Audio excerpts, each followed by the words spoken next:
in short, you'll see that us and Saskatchewan are going to do whatever we can to make sure that we're defending firearms owners' rights. And I know we're coming up to a deadline here, so just have some patience, because we know how important that is. We just have a different approach we want to take in Alberta, and I think that that is what the Constitution allows, and we'll see what the courts say about it. Alberta and Saskatchewan, the last two provinces in Canada, are still showing a little bit of common sense.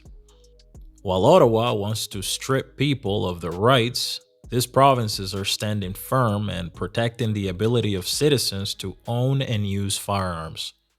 Not a coincidence either. Alberta and Saskatchewan also happen to have some of the highest levels of gun ownership in the whole country. And guess what? It's only climbing. In fact, in a previous video, we covered how Albertans were buying more firearms than ever before, and Saskatchewan's right there with them.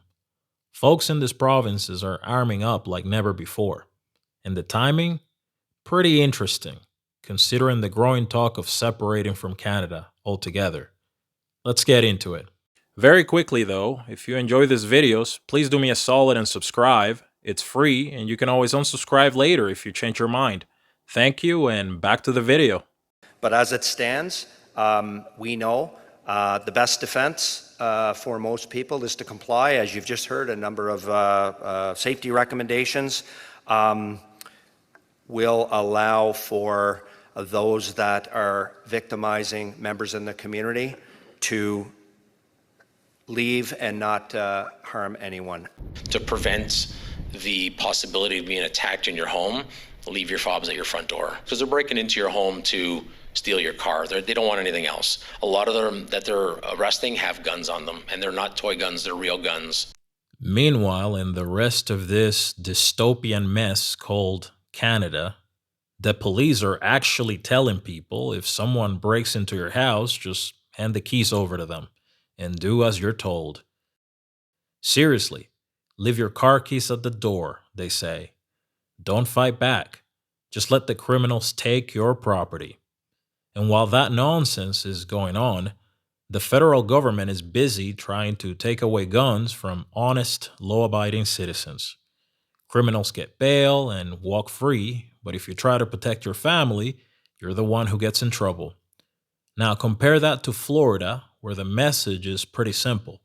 If you break into someone's house, you're not walking out smiling. I praise this husband for doing what he needed to do to protect his home and protect his family. And if you're going to be that brazen to come into my home, once again, you should expect that you're going to be shot. As to the person, we don't know which homeowner shot at him. I guess they think that they did something wrong, which they did not. If somebody's breaking in your house, you're more than welcome to shoot them in Santa Rosa County. We prefer that you do, actually. So whoever that was, you're not in trouble. Come see us. We have a gun safety class we put on every other Saturday, and if you take that, you'll shoot a lot better, and hopefully you'll save the taxpayers money. Now that is some common sense right there. You enter someone's house uninvited, expect some serious consequences. Meanwhile, Alberta's government continues to take steps to protect the right of their citizens to keep their legally obtained firearms. Currently, we have a public safety minister who wants to come and take my legally obtained firearms, in which I took a safety course for, legally purchased, but he can't define what a restricted position acquisition license is. He had to recuse himself from a terrorist organization, which is the Tamale Tigers. I will not be handing them over to the federal government because I'm not supposed to give my firearms to criminals.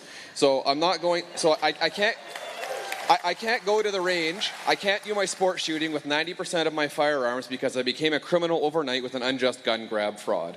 I know that Premier Smith is familiar with the homeowner in Ontario who was just charged with injuring a home intruder who had a crossbow. You should ask her about it.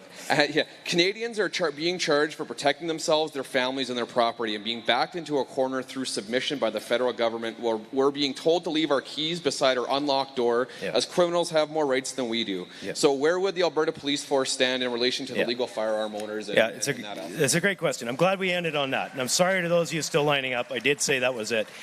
Premier, can you address those ones first, and then we'll book it? Well, let me tell you my frame on this. So the proper use of the criminal code power is the way the feds will regulate around for instance, vehicular homicide. Like, there are ways that you can use your car that kill people, and they look at that as a criminal penalty and they charge you. But you know what they don't do? They don't come in and say, red cars have a disproportionate number of accidents, therefore we're going to ban red cars and confiscate them, right? They're able to see that there is one use of that particular piece of property that is criminal, and they let us regulate who gets a driver's license and who registers a car. So I'm just going to take that analogy a little bit further. They can regulate the criminal use of firearms. They can go after the bad guys who are breaking into people's houses with crossbows. And we will then regulate the legal use of firearms so you can continue to own them, collect them, use them for sport shooting, use them for hunting, and use them for other purposes. So we're working right now on what a legislative framework for an Alberta firearms license would look like. And we're going to fight it out because property and civil rights are our jurisdiction under Section 91 of the Constitution. 91 or 92, I always get those. I think it's Section 12. I'll have to defer to my judge on that. But that is as you've seen, we have already taken action in that regard. We told the municipalities, no, you can't have a handgun ban. That is not municipal jurisdiction. We told the RCMP, no, you cannot participate in the confiscation scheme. We've told our sheriffs that. We have told municipal forces, if you want to participate in the confiscation scheme, you have to come and get a permit from the Justice Minister, and I have it on good authority. He will not say yes. There is a piece that we're missing because Saskatchewan Premier Scott Moe said that any of the mail delivery services were not allowed to convey these firearms. We're going to have to change our legislation to make sure that that's not a loophole that they can use as well.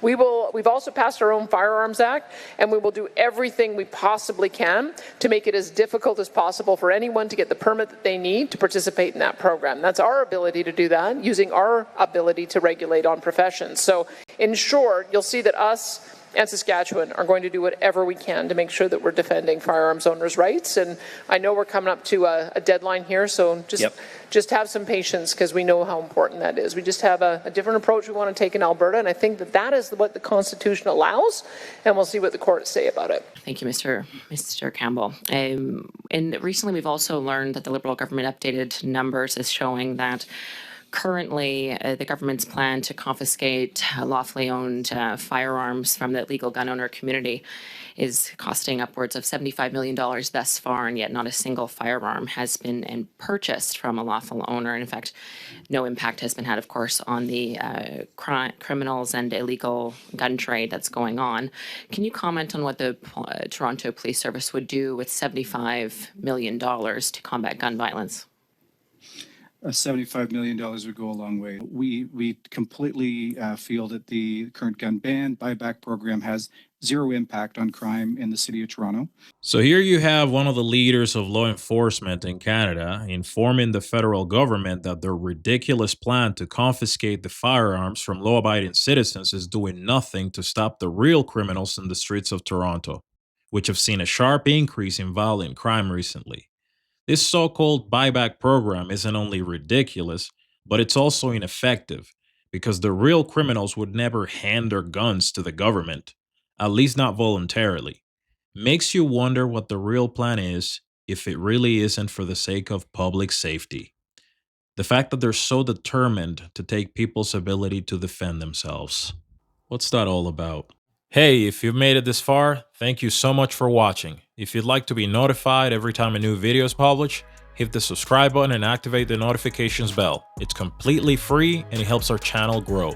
A heartfelt thank you to all our channel members. I really appreciate your support. See you all in the next one. Peace.